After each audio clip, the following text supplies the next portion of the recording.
All right. That's your favorite. Oh, I think we live. We live. Oh We live. yeah. Another Friday night live, March 28th, Friday night live. Welcome, welcome, welcome to Financial Friday.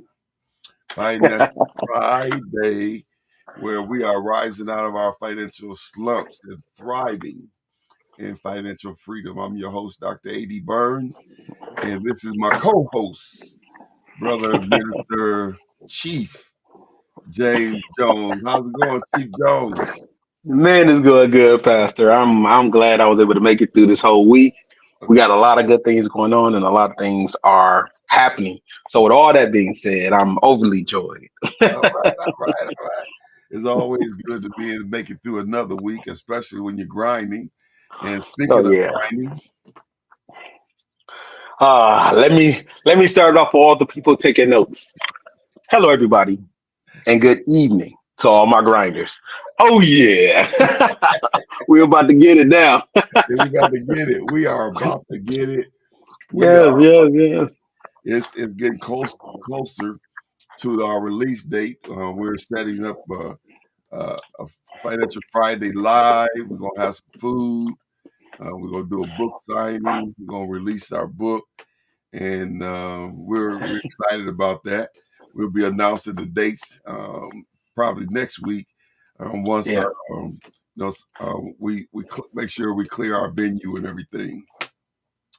But yeah, Yeah. it's been quite a journey. When you say, Yes, yes, yes. It's been a long time coming. But I do know my change gonna come. Yes, it is.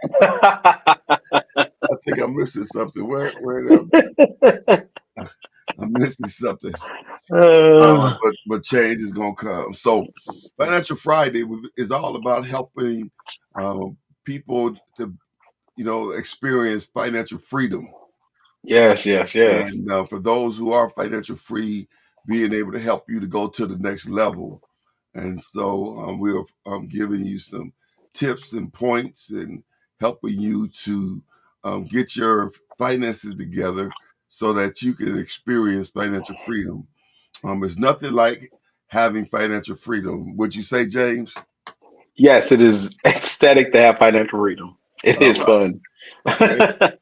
Good evening. Minister Rodney is tuned in from Mississippi. How you doing, Minister Rodney? Woo. I Yes, pray the weather is good down there. You eat some good catfish. Yeah, down at Mississippi catfish. Yes, sir.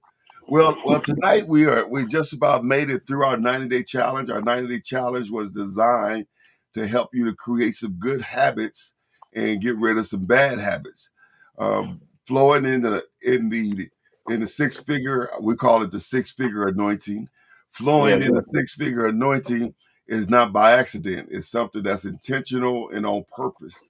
And so there's different wheels that has to be turning in order to be able to flow into six figures. And so over the 90 days, we've been challenging you to create some new habits, get rid of some more old habits, and begin to get yourself ready to be able to handle it. The Bible talks about in Luke, whom much is given, much is required. He talks about if you are faithful over another man's, he'll give you your own. He talks about um, if you faithful over a little, he'll give you much. And so a couple of them in Luke, the first one may not be, but nevertheless, it is in the Bible. It talks about, it starts with us being faithful over what we have.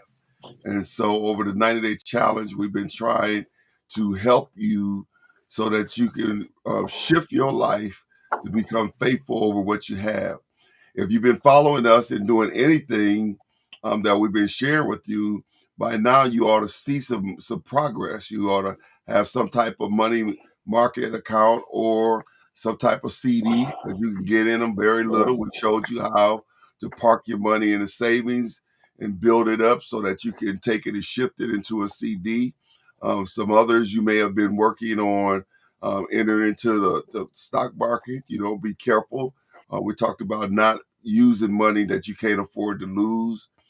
yes, You've been talking about different areas in your life where You could trim down when it comes to how you're spending your money and not be a consumer of things, but learn how to, pass up those what you call them, James, those sodas at the checkout counter, Impulsive buys. Oh yeah. and so we've covered quite a few things that would help you if you're listening and put them into action. And I love the I think this is the best phrase ever, and that is baby steps. Oh yeah. Baby steps. Talk to us about baby steps. Miss Rodney says that it's 84 down there. Woo! Yes. 84. Minister Pfeiffer, how you doing? Thank you for those pieces. I know I didn't get back to you, but they're excellent. I want to triple that amount that you did for us, and I would like to set it up so we can release it during our book release on our Financial Friday Live that we're going to be doing. And so, Yes, thank sir. you, Minister Pfeiffer. Send me the bill. No, send the bill to James. He can handle it. Uh, James, talk to us a little bit about baby steps. What do the whole baby step mean? I mean, it's like everything else. If you want to turn a whole ship, if you want to transform your all your habits, if you want to put yourself in the best position in life, you have to transition. There's only two ways to transition: a life or death situation, or the consistent new ideas that you are following. Those are baby steps. Every day you got to wake up and tell yourself, I'm going to make it. Every day you got to wake up and tell yourself, I got this, until those habits become so routine and yet they're all spontaneous. So then you are firing back and saying, oh, yeah, I know I'm good. Oh, yeah, I know today's going to be that day I close that deal. Today is the day I'm going to save that money. And then you start saving all that money. And then you start creating and doing those habits that you've been practicing. So now you're not practicing on doing a habit, you're just doing what you always do. And those are the things that once we start doing, those cultivate so much more. uh, yeah. Yeah, yeah, no, But that's good. That's good. It is important for us to understand that because everybody don't move at the same pace, and if you're not careful, you'll get discouraged because it's not coming together fast enough for you. But we're talking baby steps. I don't know if you say baby steps, James, or you say small steps. What do you say? I say I say small steps. Small steps. That's the one. Let me write it Yes. down. Small steps. Okay, hold on. If you write it down, if you take notes, it's smaller adjustments. Small adjustments. That's it. That's what you say. Small Small. adjustments in the right area will produce great results. Yes. Small And adjustments. That's the word, not baby. yes, I yeah. gotta write that but down. I did know what you were talking about though. Don't worry, I knew exactly what you're talking about because small adjustments is knowing where you want to go. That's where a vision is the most is most effective because you know where you want to go. You see your vision. And how do you climb to the top of the mountain? Small adjustments. Yeah. How do you get down the mountain? Small adjustments. Hmm. How do you put yourself in the right glide path? No, there is no runner that trains for the Olympics and wakes up the same day and be like, I'm gonna go out there. No, you're gonna fail. Yeah. Everyone that's on that starting line. So if you look around and you see everybody on the Olympics, it's not just the guy who takes first or second. Remember, the guy who's in number 8 still can beat everybody else in the world. So, and too often we forget that if I'm on a stage running against Usain Bolt, that means I'm fast enough to be in his preview. That means I'm still out there beating most of the world. Yeah. All the world is still eating my dust. And I think we get caught up in those things of trying to be the one instead of trying to run our race. Yeah. And when we start making those small adjustments and stop looking to our left and right and just run our race, and our race is now starting to become more effective, we can run there with Usain Bolt. Yeah. Whether I win or lose, that's not the deal. The deal is I ran my race. I ran for my time, Yeah. and I did the best that I knew I could do.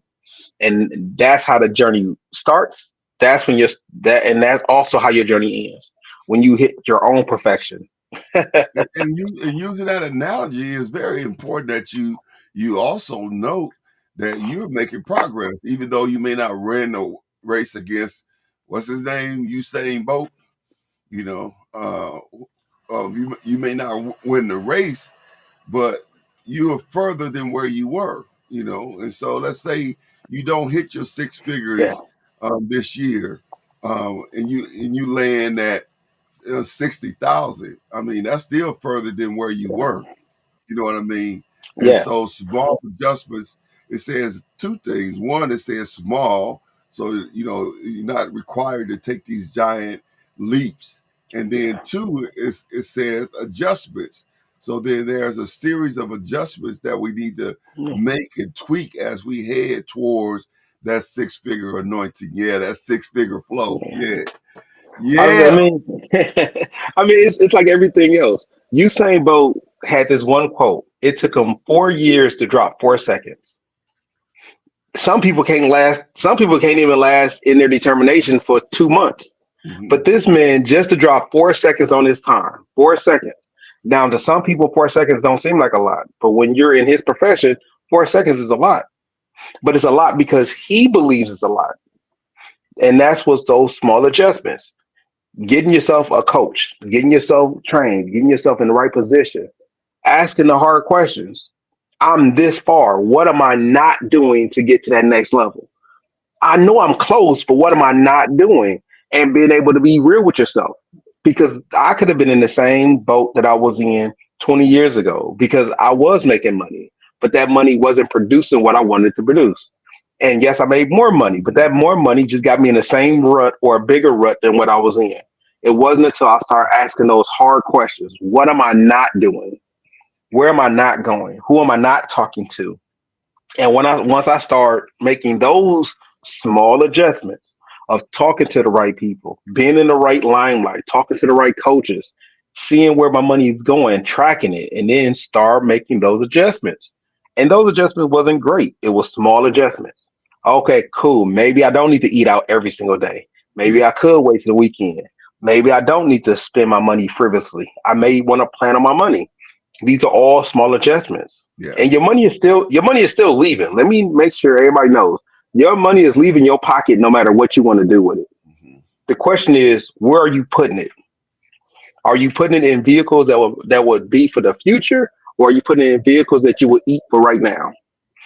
And and the truth of the matter is, I was eating all my money or burning through it, and I wasn't properly saving my money. So then I started properly saving $10, properly saving 50, and that 10 turned to 100, that 50 turned to 500, and then I was able to start putting those inside of vehicles or assets that start making passive income. Yeah, yeah. I heard somebody, I think it was Miles Monroe, he said, and I might get it wrong, but I'll be close. He said that poor people talk about money, rich people spend money, wealthy people grow money. You know, and, that and is so that is a true statement. and so we want to get to the place where we're growing money. You know, that we're Yes. we're making wise decisions, assigning our money to places that they can bring increase on the money, and not being a consumer mind where we're spending money on stuff that has no real, I mean, the stuff get old. I'm not saying don't enjoy life, but we're saying that make sure that you're setting up your timeline and you're hitting your milestones and you're securing your financial freedom before you get to a place where you turn around and you got $50,000 through your using Financial Friday uh, uh, tips and tools, and then you take the 50,000 and you wipe it out and go buy your car. You know what I mean? That's you know Don't do it. yeah. Don't do You it. know, you Uh, start buying, clothes and stuff like that or jewelry, and, yeah. and you eat it up. No, get in the flow and make it a lifestyle. And then as you get down the road, then position yourself that I always mess up his name, Robert Kaziasi. But Robert Kiyosaki. yeah, Yeah, Robert Kiyosaki. get to a place where, okay, you want to buy a car, okay, find out how much the car note is. Car note is going to be okay, $1,000 a month. Okay, go buy your duplex, and then have the lower level pay for the duplex, whatever that note is. In the upper level, that money goes towards your car note. You know, Oh, you've been listening. Oh, yes, that's exactly. I think I told that same situation to my cousin. I told it to my friends. I told it to my brothers. I was like, "That's how you make money. yeah, That's exactly how your money start making money." we're in the So, business of growing money. so if no one took notes, that's a note dropper right there. If you think you need it, buy some property. Let the property pay for the luxury item that you want. Yeah. Dude, I couldn't have said that better myself, Pastor. That was so cool. Yes, I, yes. I'm the host, but I'm also a student. I'm a lifelong learner. Speaking of Yeah. learning, what is our lesson for tonight? Okay, so our lesson is to getting back into setting up future accounts. That's really big for us to make sure we got future accounts. So let me go back one. Okay, so when we start off this, we was talking about trust programs. We was talking about trust programs, IRAs, 401ks, 201ks. We was talking about doing future stuff. So I had to jump back and say, well, let's go into it, right? How do you set yourself up to start spending for the future? One, you have to spend less. That means you have to have the idea or goals to actually spend less. Now, it was a formula put out called 10, 10, 40, 20, 10, 5, 5 that was given to me by God. That's the formula that I use for, I want to say, going on about 2.5 to 3 decades. So that's one thing that everybody needs to really be looking at is how much of my money is leaving, how much of my money is staying. So spending less, save to invest, right? Because you're saving to invest for the future, whether it's stocks and bonds, whether it's real estate. I can't get into it enough because we need to understand that what you save is what you save in and what you invest. If you invest in properly, excuse me, you will see a result. And that's the beauty of compound interest. We did talk about that about 2 weeks ago. If you didn't see it, look into it. How do you invest for the future? Number three is avoiding and managing debt wisely. There's a whole series on what is bad debt and what is good debt. I will talk about that, and I think I did talk about that. So I think I talked about that a little bit later, but I'll go back into it more. Um, Too often we invest heavily on bad debt, and we don't spend enough time or investments on good debt. So a general rule of thumb is if it appreciates, it's good debt. If it depreciates, then it's bad debt. That's the easiest way to the easiest way to talk about it. So if you buy a car, most cars depreciate because they're not collectibles. So if you was to spend a lot of money on a car that you pretty much can't afford, that's bad debt. If you spend a lot of money that you can't afford on a house, that's good debt, but you're using it incorrectly because you're putting yourself in a bad situation. And I say that because if you're going to spend $2,000 on a house, if you can afford that 2,000 a month, that's a good thing. If you can't afford 2,000 a month, that's a bad thing. Likewise, if you was to buy a car that's $650, or correction, it's costing you more than $650 per month for the car, and it's not appreciating, right? That may be good for some, that may be bad for others. It would be more beneficial for everyone if we was to buy a house that we can afford. And one thing that I try to stress more or less is that buying property that will make you money. So if I bought a duplex and that duplex brought in about 2,000 a month, and I stayed inside an apartment that I only had to spend $500 a month, I'm still netting $1,500 a month. It's some other fees and stuff I have to take care of, but I'm still netting a majority of my money, and I can use that to buy the things in which I need. That was the example that Pastor Burns was just talking about earlier. So you always want to try to do that. The funny part is we talked about this. So number 4 is you got to budget and track your spending. We talk heavily about this because in the beginning you need to know what you're spending money on. It doesn't have to be a continuous process. It doesn't have to be something that we do every single day, but it needs to be something that we track and that we have a budget for. Paz, you got anything you want to talk about the first 4? Oh no, we're doing good, and we can't reiterate enough how this whole small adjustments, because I know it seems overwhelming, and at first when you get started, it seemed like, when you're looking at, okay, buying a house versus you feeling like you really need to buy a car right now, or you feel like you really need to, buy something else right now. It's important that we embrace short-term discomfort.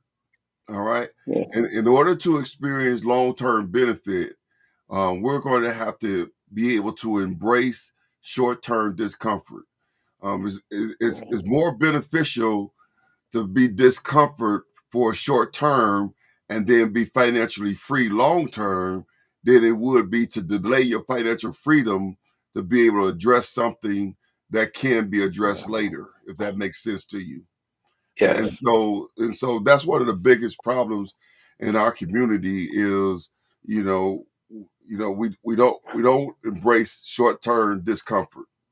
You know, we Yeah. we throw money at it. Um, Hello, Miss Jackie. Miss Jackie is tuned in with us tonight, and Oh, good so evening. those are doable steps. And Yeah. one of the steps is at this the size that you could take. So Yeah. if you can only do a small, do a small. If you can do a medium, do a medium. Whatever, wherever you are, it'll work from top to bottom. What they say, principle work for anybody, anywhere, at any Anyway, time. anything. And so Yes. Yes. it'll work for you, but you got to work it. Yes. Yeah. And the big thing about that is that some people may be spending 105%. If you're spending at 105% of your income, you may not see that you're spending 105%. You may think that you're just running out of some money. Hmm. But the truth of the matter is you're overspending on how much income you got. And one thing in which I was very okay, I'm not going to say who it is, but somebody that I know that's close to me, what they would do is they will use their tax money to just leverage them off. So it's not like the tax money was planned on doing anything. It was just the tax money was a catch up to all the bills that they was behind on. And all I can tell you is if that's the case, set a goal, set a plan, put money to the side so you can start catching up on those bills. So when you do get your taxes back, you have a plan other than trying to catch up on past debt, but trying to put yourself in a better financial situation for the future. Uh, when I say live, I did have some feedback from this. So one of the people in which I talk about is a book called Rich Dad Poor Dad. It's one of the 4 staple books that I talk about that if you go into one of our earlier programs, Robert Kiyosaki said that in order for him to buy an apartment complex, he lived in his car, him and his wife. They worked jobs, they came back and they lived in a car for about, I think it was 2 years. There's a year and a half to 2 years. They lived in a car just so they can save enough money to buy an apartment building. Now, am I telling you to live in your car? No. I'm giving you an example of what the extremes could be. For, let's say you take Bill Gates. Bill Gates typically don't buy a new vehicle. He got the same old truck that he had for about the last 30 years. Those are just ways to to push what you had even longer. I think every car I had hit over 200,000 miles before I got rid of it. Why? Because that's just what it is. It's part of the process. And it's one of those things, if you get it, you get it. If you don't, you don't.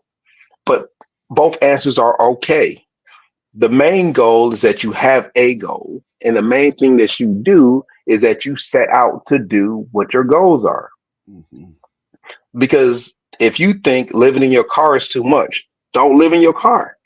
If you think driving a car for over 200 miles is too much, then don't drive a car for over 200 miles. However, you do have to make adjustments in order to get to where you want to be. If it's starting up a new Facebook, starting up a new YouTube, selling Avon, Amway, Cutco, going door to door, doing Uber or Lyft, all of those are ways in which a person can increase their income. The main thing I can tell you is do what you're comfortable with and make the adjustments to get it done. And if you find yourself in a position where all of your ideas are not coming back good, then you may want to take some advice, and you got to make that hard decision to get to where you need to be. No, that's good information. I mean, we got to understand that, there's got to be some sacrifice. You talk about Robert Kiyosaki living in his car for 2 years, but now you look at him for however many years after that is being. Take a guess, Yeah. James.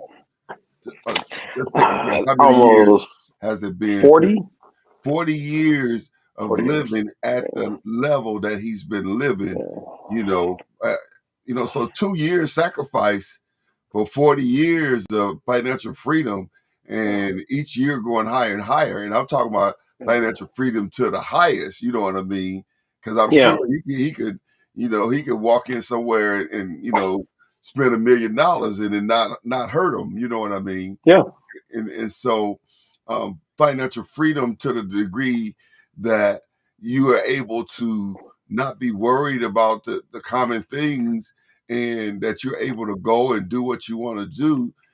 2 year sacrifice is worth it. And now I'm with James. Now, we're not telling you to live in your car, but we are saying that there has to be some sacrifice on the front end.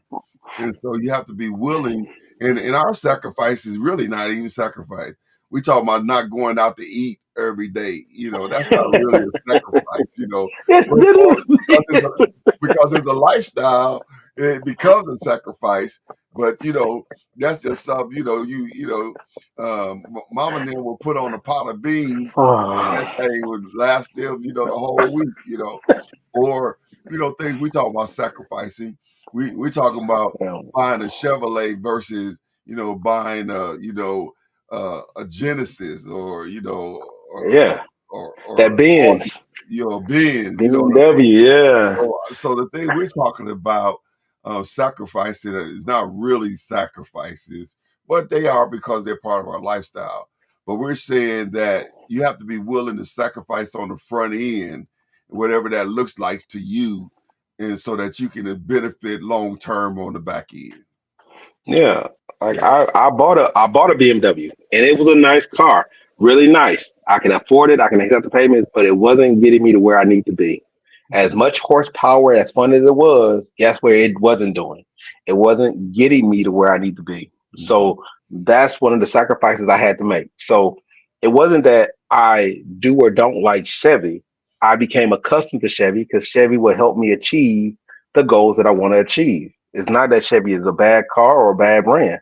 I like BMW. I like Toyota. But at the end of the day, how can I hit my goals more effectively with more and be more objective? It was a Chevy. The Chevy had the right price range. That's why I'm not buying the Escalade truck, the Chevy Tahoe. I'm in a regular car. It's a Chevy Cruze. It's not regular, but it's a nice car, and it can get me from point A to point B. I mean, I travel a lot, so I drive. So I bought a car that can do what I wanted to do for the amount of miles that I want to put on it. Yeah. And that's the same thing with everybody else.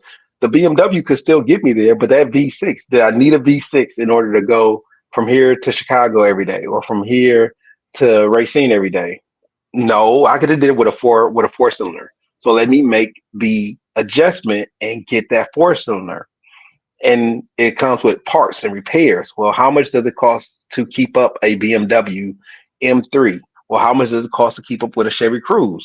Well, it's a night and day difference. So making that adjustments was something in which I felt needed to be done in order to achieve what I want to achieve. Small adjustments. I still got a car that can drive. I bought another car that can drive. I still got a car that got four wheels. I bought another car that had four wheels. I didn't stop being myself or stop doing what was necessary. I just made the adjustment so I can be put myself in a better position. Yeah, yeah. Elder Perry And with us tonight. How you doing, Elder? He said Bill Gates lives in the same house as well. So, praise, yeah, so we can do this. We can do this.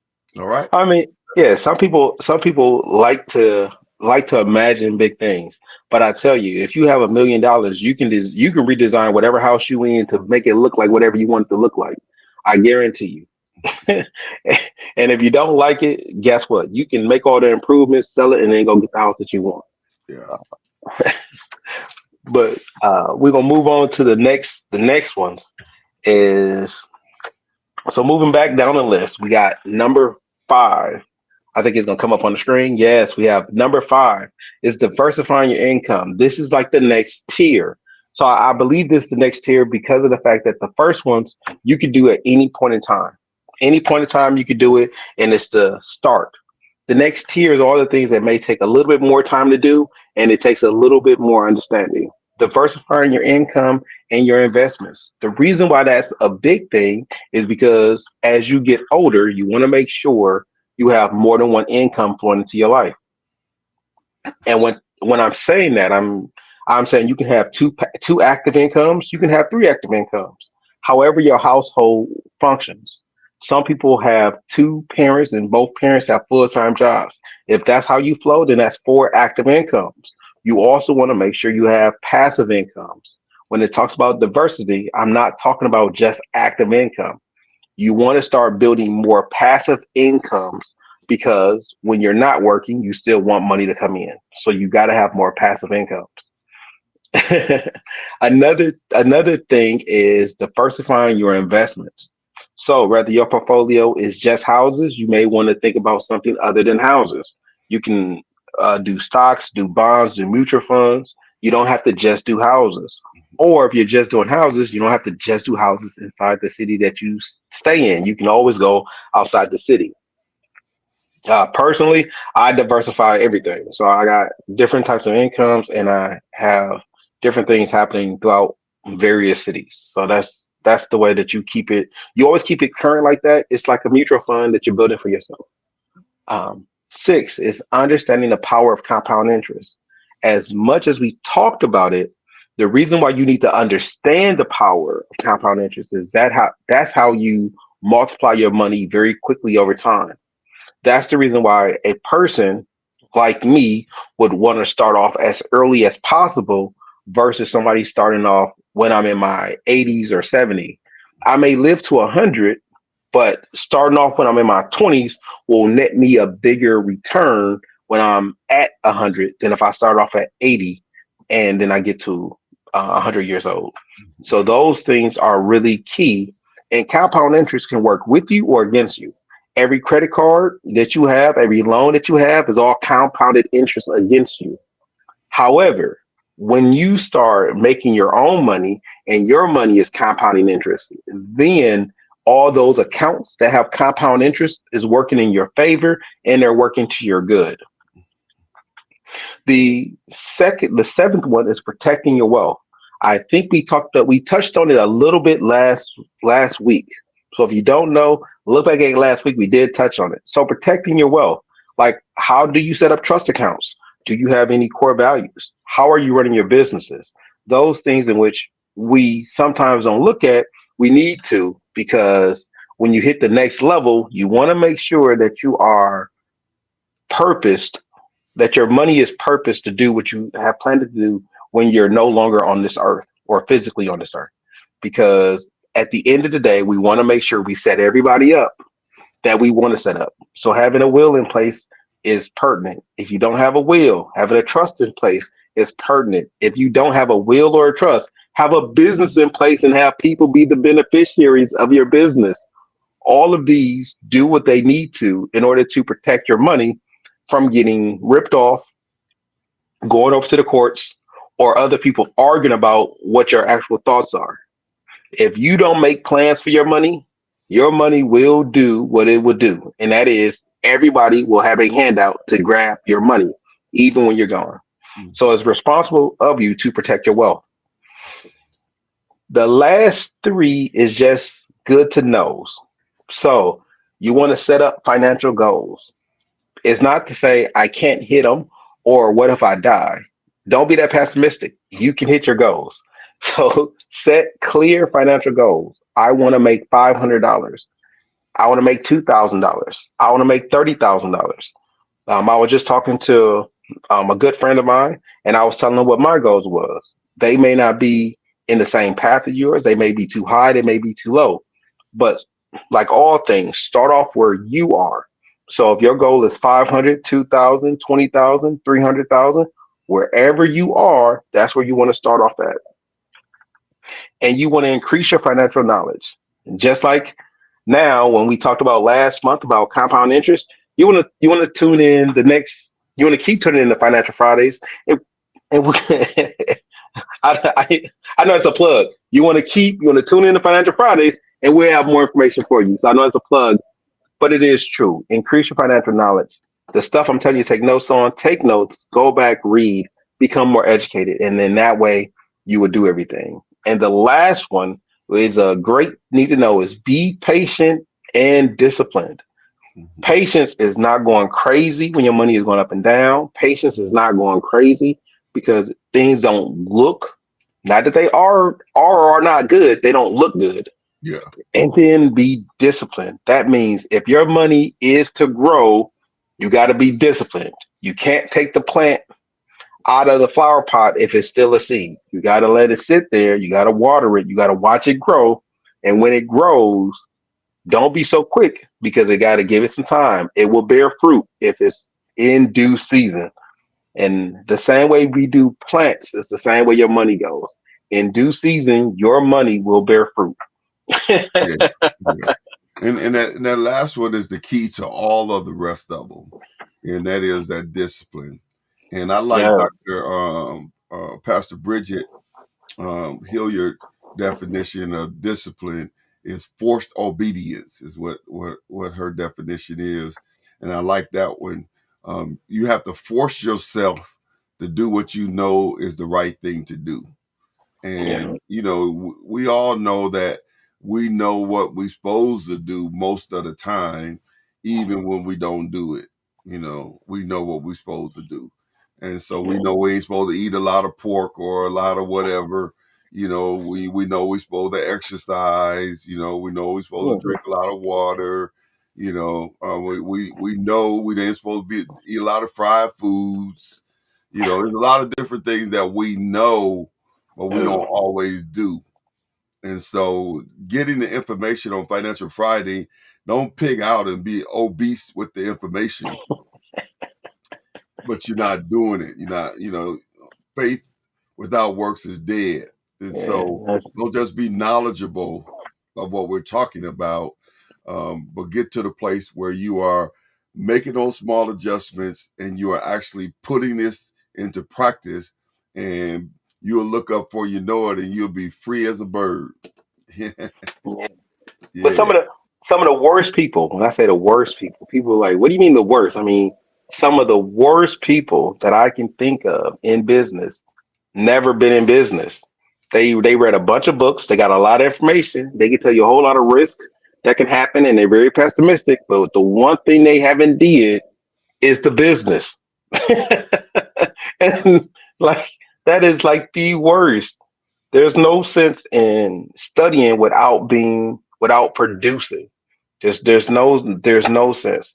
If I studied how to play spades, but I never entered a spade game ever, well, what's the point in learning spades? Yeah. If I did all the domino understanding and they had a domino tournament next week and I studied dominoes for 24 hours straight, 7 days a week, And then the tournament was tomorrow, and I didn't enter the tournament. Well, what's the point in learning dominoes? Yeah. The same thing is true with financial knowledge. As much as you have, if you're not going to throw your hat in and build yourself so you do have passive income or educate people on how to have passive income, become the light, be the light that people can see. Hmm. I mean, even if you get your information from us, you can get your information from us, go to your job, or just in casual conversations and be like, you should diversify your income. And they be like, man, that sounds nice. You'd be like, yeah, I thought of it myself. I don't, I don't, I don't care about who, I don't care who gets the information. I care that the information is being spread. I don't care if you are super successful. I care that you are successful. And I think those are the goals in which we all need to strive for, is that I want you to utilize your information and take it in the steps that you can take it in. You don't got to be everybody, just be yourself. Yeah. Yeah. And that's so important. That's important because Yeah. we live in a world where we are tempted to imposter, be imposters, Yeah. and it's so easy to do because you got a lot of different elements that's working there. You want to be liked by somebody, or you want to be friends with someone, or you have a tendency of you masking who you are, and so it's easy to be an imposter in the world we live in today. But you got to be true to yourself. You got to be true to you, and you deserve to live in financial freedom. Your foreparents, paved the way for you to live Yeah. in financial freedom. They didn't go through all they went through, so that you can go through the same thing. And so we have to be responsible because we're standing on the shoulders of our ancestors. We're standing on the shoulder of Mhm. our great grandparents, our grandparents, our parents, and further back than that. And we owe it to the generation that's coming up, our children. The Bible said, we looked at it last week, Proverbs 13:22, a good person leaves an inheritance for their children's children. And Yes. so we owe it to ourselves, we owe it to our past generations, and we owe it to our future generations to start a trend line of the generations behind us being financial free. Yeah. I don't know it must be awesome to be like in the Rockefeller or the Kennedy family, you know what I mean? Where Yeah. those kids, they come up and, it's enough wealth for generations, you know what I Yeah. mean? And I don't know how they distribute it to the kids coming up, but I imagine they train the kids that's coming up to be able to continue the legacy going forward. Yes, that's Yeah. right, Mr. Rodney. He said, I deserve to live in financial freedom. That's right. Yes, yes, Yes. yes, yeah. I agree. Amen. I do agree. I do agree. I mean, it's like when I was like couple people that I mimic some of the stuff I do off of is that I understood later on. So I didn't get it at my earliest. It took me a while to get these teachings in order and then get the disciplines in order. Because I think just like karate is a discipline, so is financial knowledge. It's a discipline. It's something that if you learn it correctly, they call it what's that, mental judo? Like you go, whoa, like it's mental judo. It's like, how do you get from point A to point B? Well, it it it all stems on what do you know and how are you utilizing it? And I try to utilize that completely, because the people that I know, the people that I talk to, the books that I read, most of them are trying to impart wisdom to everybody. When you read Fergus Douglass, his whole book is to impart wisdom on the past and what he hopes the future to be. W.E.B. Du Bois, another good author that I do like, when he talks about the Negro in business, and it does say the Negro in business is a book, right? And when he talks about up out of, I would say up out of Africa, but I forgot the author for that one. And then he wrote a journal. He's talking about where he is and where he expects us to be. And I think those are the things in which we must strive to put inside the heads of our kids, because I'm not going to be here forever. But I know that if I'm diligent, and I make sure that my kids know, because the legacy just isn't wealth. It's nice to have wealth, but wealth without knowledge is will be parted very quickly. Yeah. So we want to make sure that if you're given, like, summer kids are just in love. I love everything and good. Impart love to your child. Let your child know that they're well loved and they're taken care of, and they can bring love into the world and show the world how to have love. Hmm. If your kid is a business minded person, give your kid business. There's no problem. There's no wrongness with learning how to count money. There's nothing wrong with learning how to understand compound interest. There's nothing wrong. One of the books in which one of the four books is also Damon learns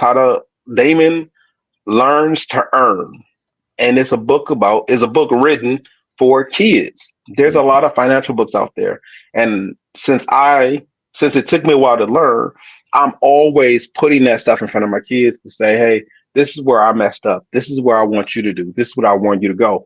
And I'm putting those things in front of them. And it's just not finances. It's also everywhere I live in Christian, the way in which I do business, the way in which I talk. I'm letting my kids know these things work, these things don't, Hmm. and it puts you in a better position that as I get older, I'm imparting, and that's what the inheritance is. I'm imparting into my kids. This is how you make money. This is how money goes. This is how the system flows.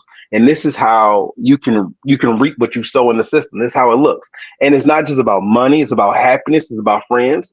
When the Bible says if you want friends, show yourself friendly. Well, then you gotta be friendly. You can't be a stick in the mud. You got to be able to go with the flow and know that your friends have different ideas and viewpoints. And it's those things. So as we come to a conclusion of these 12 weeks, that's what everybody needs to take away from. One of your disciplines need to be financial understanding, and don't get hit with something that you don't know when you have the time and the knowledge to do it. Even if it's from Financial Fridays, we're here for you. Yeah. Yeah. Hey, Faz, you got anything for that? Yeah, I think that most of the time, we get beat down so much that we forget that we can do this. And I think a lot of times we take the easy road that's most comfortable for us, versus challenging ourselves to step up to that next place. At first, it'll be a little uncomfortable, and like I said, it'll be a short term discomfort, but long term, it'll be well worth it. And you'll live a better life. You'll enjoy life, and you'll be able to enjoy your life with your children at a different level. And the whole idea of really being able to set another generation in motion, because we got a lot of undoing to do. We've set some bad examples, to our children, um, you know, uh, coming up and behind us, and it's because a lot of us didn't know, you know, and so Yeah. we have to begin to turn that around, because even as a community, when you think about the trillions of dollars that we spend every year and not to really have a space for our own, that's kind of disturbing a little bit, and even when we think about our churches, we got these pockets of people, but we really don't own anything. Yeah. I mean, I'm not talking about the building and different things like that. I'm saying collectively, the Bible talks about putting 10,000 to flight. You know what I mean? But we have to be able to begin to come together. It'll be great to be able to say, okay, let's get 10 people and let's go buy a shopping mall, and let's start a Black Wall Street right here in Milwaukee. You know what I mean? Yeah. And be able to teach our children, you know, how to begin to make six figures, in grade school. Yeah. You know what I mean? And it seems Yeah. like it's impossible, but it ain't. It's really all about habits and being consistent, and in small steps, little by little. And that thing grows so fast, it'll grow so fast, and you'll be amazed what we can do. but we have to get to a place where our mindset is different, that we can begin to see greater, and it's time for us to rise up. Now I sound like a black militant now, don't I? I'm trying, man. I like that. My Yeah, biggest thing is I think some people are just scared because we do have places like Black Wall Street that got burnt up, or Central Parks where they ran everybody out and they flooded it and they made it into a park. We got places like Atlanta, Georgia, where they torched the entire town. You got Northwood, and Greenwood down south where they torched the entire town because the people was doing good. And to those out there that's thinking like, man, it's gonna happen again. Just know that you can't plan for catastrophics. yeah, Things may happen, but we can learn from the past. Hey, guess what? When we build this right here, when we build it, we're gonna put a big old gate around it. yeah, This right here, we build it. No, we're gonna have a whole lot more security. We're mm, gonna buy our own airfield. We're gonna have our own farmers out there. It's those things that we can learn from and then add to. Black Wall Street is phenomenal, and the stuff that they did was excellent. They did an excellent job, and they did get crushed out by a bunch of angry whites that was at that time. And yes, the skin color was white, and yes, they did burn the town down, right? And they did rebuild. That's just history. mhm, That's not to say that it won't happen again, but we can work so it don't. I think me and one of my brothers was talking about that, was about putting going back to Brownsville in Milwaukee and then putting in a shopping center, putting down in a movie theater, putting back in a skating ring.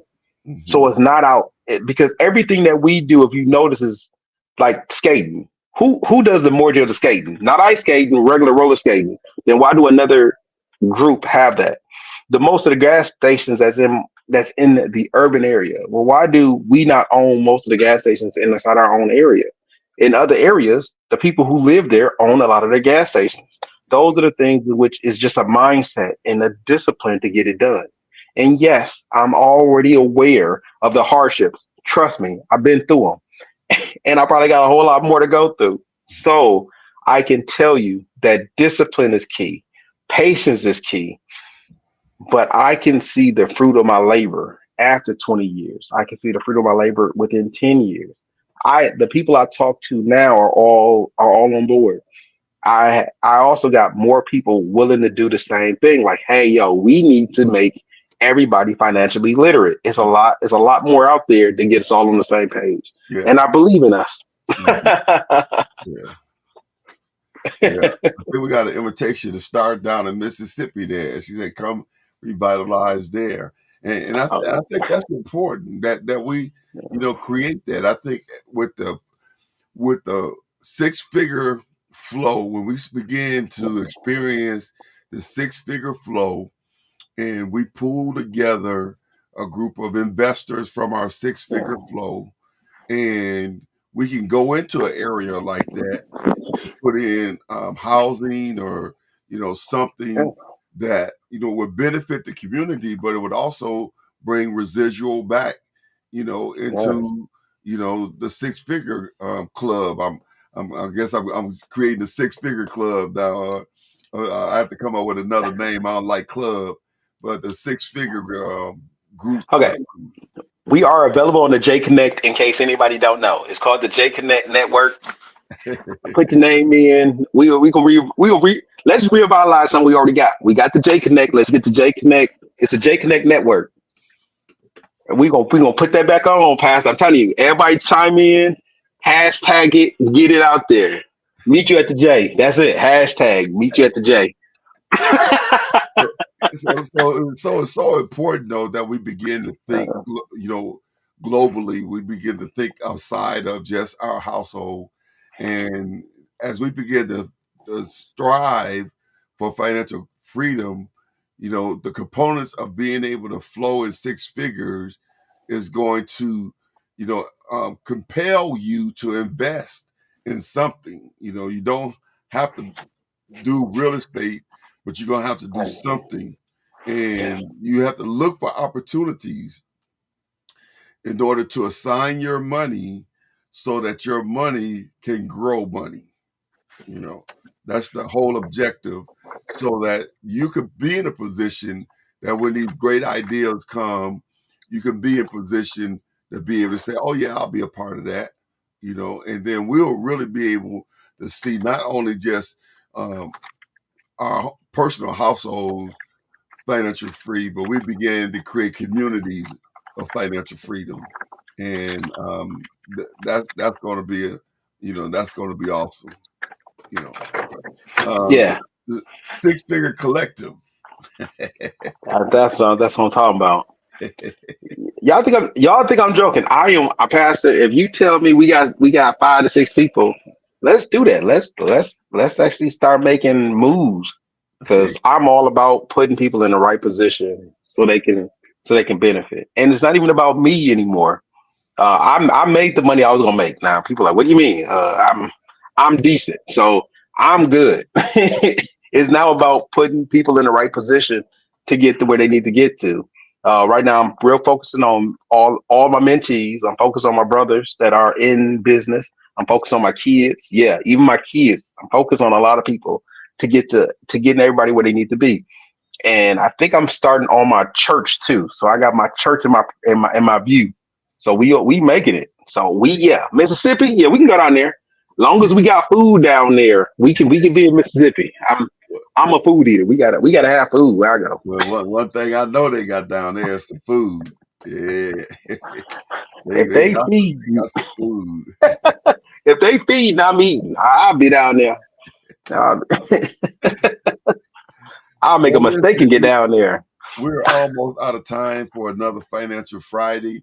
And Yeah. listen, I pray that you all, are really gearing up. We haven't had a couple testimonies lately, but early on and maybe halfway through our being on Financial Friday, we had people testify of being financially free by using the tools and the tips that we're giving, and so to have those testimonies has just been awesome. And there's very few places I can go in the city where somebody don't recognize me and thank me for helping our community. And so that's always a good thing. However, I would love to see the evidence. I appreciate the thank yous and the compliments, but I would love to see the evidence in the lives of the people, that's, they went from rags to riches, or they went from, poor to prosperous, or they went from okay to awesome, or they went from here to there. And so it's just so important that you make small adjustments using the information. And the information that we're giving you has been proven, and it will work if you work it. Uh, Yes. she said, "Come on down. You come. We're going. We're going to eat good. Good is all caps. Good is all caps. So you gonna have something to eat. You ain't gonna, eating is gonna be the least of what you got to worry about. You know. That's all I need to. That's all I need to worry about. Everything else comes easy. I, Yeah. I'll be down there in about half past shadow. I'll be right. Yeah. That I'll be, catfish tastes like it just came out the water. Yeah. don't tell me with a good time, Pastor. I'll be on Financial Fridays like this. Hey guys, out here in Mississippi, just woke up, been eating all day. Like, We live from Mississippi Financial Friday. Yeah. Yeah. We're gonna have to get us a mobile home and start take it on the road. helping people one place at a time. I'm with you. I'm with you. Well, listen, we are out of time. Thank you again for tuning in to another Financial Friday, where we are rising up out of financial slumps and thriving in financial freedom. And I'm your host, Dr. A.D. Burns. My co-host, closing comments. It's good to see you. I'll see you in 30 days. Oh yeah. In 30 days, where you gonna be in 30 days? I'm probably gonna be in Mississippi. I thought that's where we going. I thought that's where we was going. Mississippi, we'll see you in 30 days. All right. Well, listen, Uh, thank you all for tuning uh, in. We look forward to seeing you all next week, Financial Friday. as we continue to wrap up our 90-day challenge and as we get ready to launch our six-figure flow.